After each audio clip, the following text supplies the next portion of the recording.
Hello, and welcome to the first episode of the Becoming Roy podcast. I am your host, Roy Rodriguez, and I am very, very excited about this. This is something that I have wanted to do forever, as long as I can remember. For the last 10 years, I've wanted to create content and really help people discover who it is that they were made to be. And that is why this podcast exists. I'm going to be sharing my journey. I am very far from where I want to be. I've made a lot of progress, but I'm just going to be sharing, things that I learned on the way, things that have helped me, some of my growth, some of my healing, as well as bringing people on that are doing what they feel that they have been created to do, kind of who they've become and who they're becoming.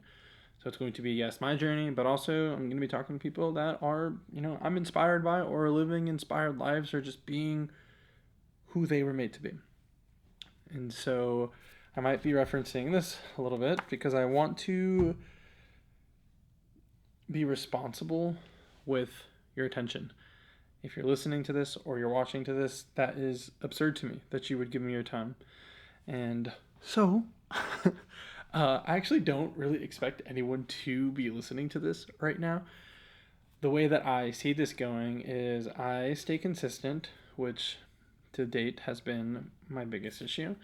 And, anyways, as I stay consistent, eventually something is going to grab attention or go viral or something. And I'm going to make it a point to say on social media or in the future episodes and say, hey, start from the beginning. That's actually what Michael Smoke, Higher Up Wellness, he said that. And I actually went to his first video. And so I'm actually pulling a lot of inspiration from him because he has just been a mentor to me from afar. So I'm excited to have him on the podcast. I'm excited to be on his podcast someday. But for now, I'm probably just making this honestly just for me. And I actually don't even think my mom would want to listen to this right now. Which, whatever, respect. Um, Anyways, I want to use this as an opportunity to really introduce myself because on TikTok and on YouTube and on social media, it's all going to be short form. I really am just an NPC on your For You page, but this is an opportunity for me to go a little bit deeper and maybe take my time with sharing about me. And so today I am 28 years old. I live downtown Kansas City, which I love the city vibes. I always say Kansas City wants to be a big city, but it's not a big city. And if you're from like a Chicago area or a New York, or even in LA, like you'll kind of get that if you ever visit. Um, I currently work doing media work. So I'm actually in the studio. I do video and photo, and I enjoy it, but it's not what I love to do. I think I'll always be doing it in some sort of fashion for at least a hobby because I love the creative outlet, but I just don't think that I'm great at it. But that's what I do for work. And I moved to Kansas City going on 9 years. I moved here on my 20th birthday. And I moved from Rockford, Illinois. If you know the 815, then that is crazy because I don't feel like anyone knows Rockford. And I am the oldest of 6 kids. I love, love, love my family. I love my siblings. I think my brothers are so cool. They are my favorite basketball players. I think my sister is so funny and smart. And I can't believe I get to be their older brother. And honestly, not to sound cheesy or whatever, but like I'm doing this because I want them to be proud to call me brother. And I want to do cool stuff and I want to not just inspire other people, but I want to inspire my siblings and my family. And I want to be a rock for my family. My hope is that, eventually I could, have some sort of income from this. And I want to take my mom on trips and I want to take my grandma on trips and I want to treat my siblings to gifts and to nice things and to experiences. And so they really are a huge motivator. I love them and I miss them every single day. I love you guys if you're watching this. Um, Parents are awesome. I love my mom and I love my dad. They are, I feel like who I am was so heavily shaped by them. And that feels like maybe a cliche or like a duh, but I actually think it's not very common for people to have like the best relationship with their parents. And I don't think I have like the most amazing relationship with my parents. I definitely could call them more, but I talk to my dad pretty often, and my mom was very formative in the way that I view things, and I think my optimism and the way that I want to communicate. I think I got a lot of that from my mom. And so, yes, love my family. Lots of aunts and uncles and cousins, and I love them all. Most of them are in Illinois. And so that's a little about my family and some other very notable people that really inspire me are I have a couple really really good friends, and I'll just mention one right now. And they live in Kentucky, and they have seen me through my worst, my lowest. I can think of times when I couldn't make my bed, or I couldn't function. I couldn't do basic things. Just very heavy depression and in the depths of depravity that I've experienced, and they just sat with me through it. Um, Even going to get ice cream and crying while eating ice cream while I was crying. They were just kind of sitting there like, what the fuck is going on? Anyways, Kirby, Anna, I love you guys. They are people that I consider to be like family. And so they're in that category of people like my siblings and my family that I want to make proud. I want them to be proud of me. And I want to like bless them. And I want to take them on trips. And oh, they're amazing. Love them. There are a lot of other people too, but those are kind of like the important people that I'll mention for now. And so my story today, right now, I'm on a journey to reach 220 pounds or 10% body fat, whatever comes first. I don't really give a fuck about a number. Those are kind of just tangible targets that I'm aiming for. And if I get to 230, 12% body fat, I'm sure I'm going to look better than I do right now, and I'm going to feel better. And that really, my big motivation is to feel good and to like how I look and to live a life that I love. Not just from a health standpoint. I'm actually, in a weird way, kind of glad that I am fat and overweight because when I do this, when I get to my goal, I'll have some very tangible, quantifiable, visible results. And I can say, hey, look, this is what I've done. And my hope is that gives me some credibility in front of this camera or some credibility online or whatever it is. And so I'm currently sitting at like 290 pounds. My heaviest was 12 months ago. I was 329 pounds. It's the heaviest I got. And it has been a roller coaster of about 10 years. I would say my 20s since I moved, since I feel like I was an adult. I did 2 years of community college, and I think I would like to go back to school. I really hope that this does take off and I get to use this as a source of income. But my like dream job, my dream job, if money had nothing to do with anything, is I would be coaching a basketball program, like some high school basketball program, and I want to win state championships and develop players and just I love basketball. Don't get me started on basketball. Anyways, um, 329, my heaviest. I'm going for 220. That'll be about 110 pounds total dropped. And I want to. This is here. Let me go into this. This was kind of the point of the podcast. I kind of said this at the beginning, which is, or I meant to say it at the beginning, but why having a vision is so important.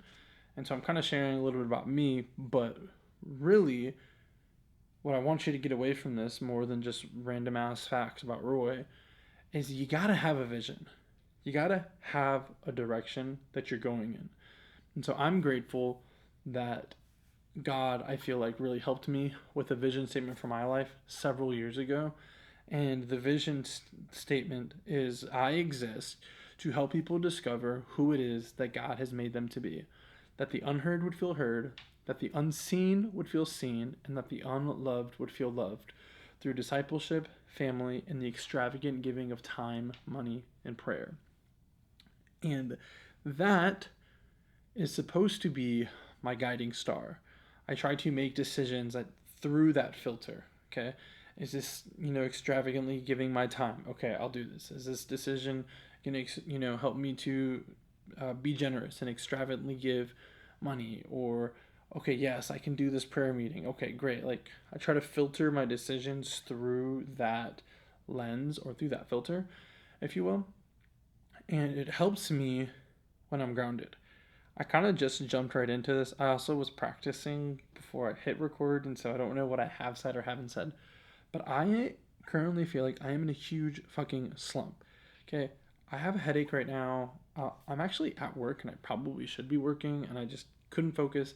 And so I was like, instead of just doom scrolling, I'm gonna record my first episode because this is what I want to do. I want to help people discover who it is that God has made them to be, and that starts with me being who God has made me to be.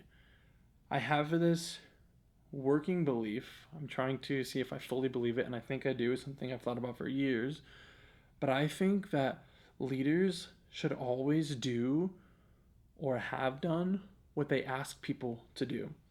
And my lens from that, or my like pursuit or searching out of, is looking at God and Jesus. I am Christian. I did air quotes for anyone listening and not watching.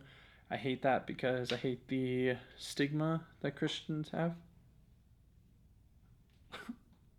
I'm at work during work hours, so I didn't know if someone was walking in.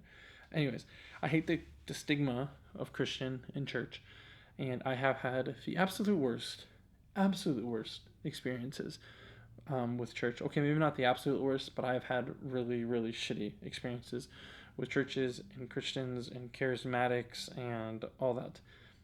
I do work for a church right now, but I'm experiencing a lot of healing, and I'm not ashamed to invite people to my church today, which is crazy to say. And I'll get into some church stuff in another podcast for sure. But Jesus, when I read his commands or like what the Christians should do, I just immediately look at God and Jesus. I'm like, did Jesus do this? Did Jesus love his enemies? Yeah. Did Jesus fast? Yeah. Was Jesus gentle in his answers? Yeah. Was Jesus righteous? Yeah. Like you can literally go down the list of, and that's kind of like how I view leadership and respect, really. Are you doing the thing that you're telling or asking other people to do? And so as I'm doing what I am hoping to inspire other people to do, I need to have done it. And so, shout out God for making me to comfort eat and I don't know, food being a vice, because I feel like it's going to be an automatic ticket to, hey, listen to this guy. He was fat and now he has a six pack. And so I'm trying to think what I have said, haven't said. I'm talking about vision. I'm going to get better at this. Communication is something that I really value, and so something that I'm excited to polish and work on. And so you need to have a vision for yourself and for your life because it's going to help you. I was talking about me being in a slump. I'm in a slump and I don't feel like fucking doing shit. I have a headache right now. I can't focus. I feel like a failure. I don't have any money right now. Like, no money. I'm about to move. I don't know where I'm going to move to. My car has 320,000 miles on it, and it was gifted to me, and like because I couldn't buy a new car, and so like I'm not good right now. I'm the most normal Joe, you know. I'm very delusional, I think, because I think I'm literally standing talking to a camera, thinking that this is going to pay my bills, thinking that this is going to help me to take my friends and families on trips and whatever. Absolutely delusional. Posting on TikTok like a madman and whatever. It's delusional till it works, right? And so I say all that because I look at my vision, I try to write it down every morning, and I'm like, okay, I feel like shit. I don't want to do anything. But this is who I want to be, and so this is what I'm going to do. I've talked about this before, but I hate when people ask, like, oh, like, what do you want to do? What do you want to do? What do you want to do? I don't want to wake up early and walk. I don't want to go to the gym. I really don't, you know? But I want to be healthy. And so when I look at my vision, it helps me look at, okay, who is Roy becoming? Who is he made to be? And that influences what I do. When you know who you want to be, it informs and fuels what you have to do. And so that's kind of it, man. Get your vision, know where you're headed, and I wish I wrote this quote down because I can't remember it, but it's something like when I'm actually going to look it up because I think it's too good to gloss over.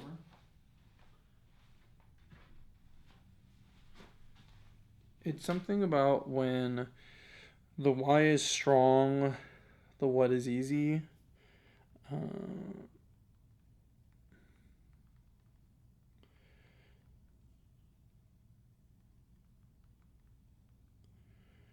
this is crazy. Please hold as I'm looking this up.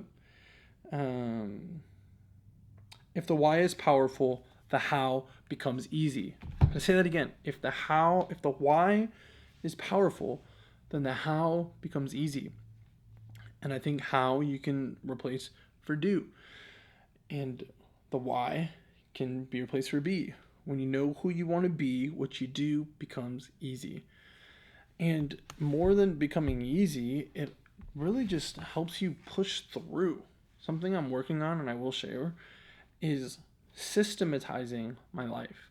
I don't want to I don't want to like sometimes showing up is the hardest part, you know? And so if I show up to the gym and I've already written down my plan, then I really do just have to show up and do what was planned.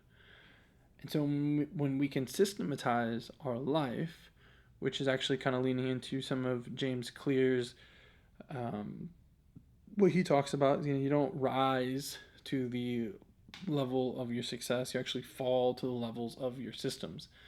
I think that's how it goes. Sorry, James, if I butchered that. But it just takes the guesswork out, and it reminds me of I was just listening to Layla Hormozy today, and she said, "Fuck your feelings, stick to the plan," and that's the whole thing. But when you don't have a plan, you're literally planning to fail. And so systematize your life, but bigger than making systems for your life and meal planning and knowing your workout regimen or knowing your course load that you have to take, whatever, more than a system and a plan, you need a vision because you're going to feel burnt out. You're going to want to give up. You're going to feel unmotivated. And that's when it is like life or death. It's like, it needs to be that urgent.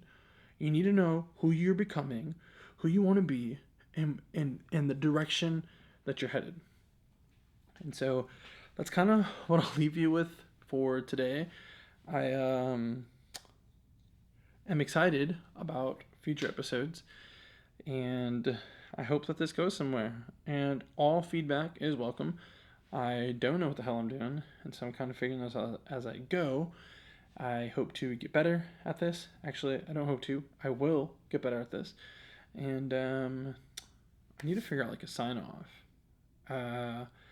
Get stepping and make it a great day. We will talk to you soon.